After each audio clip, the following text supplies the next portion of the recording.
একটা আদর্শ ধরে পড়া থাকেন, একটা আদর্শ, একটা ক্যারিয়ার, একটা লাইফ স্টাইল নিয়ে পড়া থাকো যুবক। কসম খোদার, এটা তোমাকে জান্নাতে নিবেই নিবে, নিবেই নিবে, নিবেই নিবে। আমি যুক্তি দিয়া বুঝাইলাম হাদিস, আর হবে না কেন? আল্লাহর রাসূল এই উম্মতের জন্য হারিসুল লাকাদ জাআকুম রাসূলুম মিন আনফুসিকুম আসিসুন আলাইহি মা আনিতুম হারিসুম বিল মুমিনিনা রাউফুর রহিম। ওই নবী যিনি আরশে যে আমাদেরকে বলেন নাই, সারা জীবন কাঁদতে কাঁদতে কাঁদতে কাঁদতে একদিনের জন্য চোখের পানি শুকায় নাই। নাইলে জিবরিল মিকাইল কোনোদিন মিথ্যা বলতো না। জিবরিল মিকাইল দুজন জিজ্ঞাসা করছেন, মা সালা আরাকা তাবকি, যখনই দেখি আপনার চোখে পানি কেন টলটল করে? বলছে, যেদিন থেকে জান্নাত জাহান্নাম দেখা আসছি ওদিন থেকে চোখের পানি থামে না।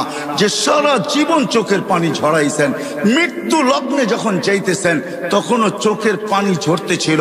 জিবরিল আলাইহিস সালাম জিজ্ঞাসা করছেন, আনতা ইলা রাফিকি তাবকি আনতা ইলা রাফিকিল আলা আল্লাহু ইয়ান্তাযিরুক। এখনো কাঁদেন?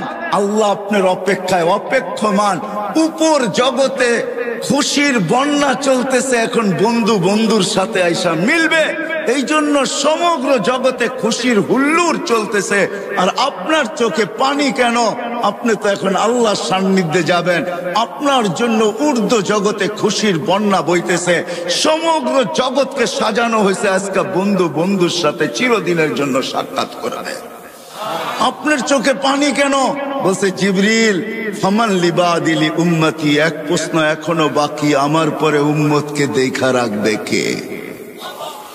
নারায়ণগঞ্জের মানুষ এখানেই শেষ না, কবর থেকে কানতে কানতে উঠবে, ওয়াহুয়া ইয়াকুম ওয়া ইয়াবকি ওয়া ইয়াকুল জিবরিল আইনা উম্মতি।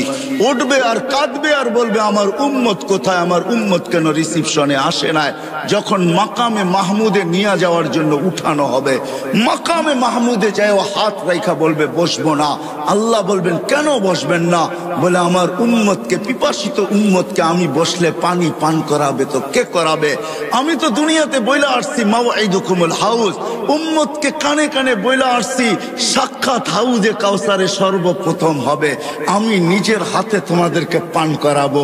ঠোঁট উম্মতের হবে, হাত আমার হবে, আমি লাগায়া পান করাবো আর বলবো লা তাসমান বাদাহা আবাদা, আর কোনোদিন পিপাসা তোর কাছে আসবে না। এই পানি কে পান করাবে?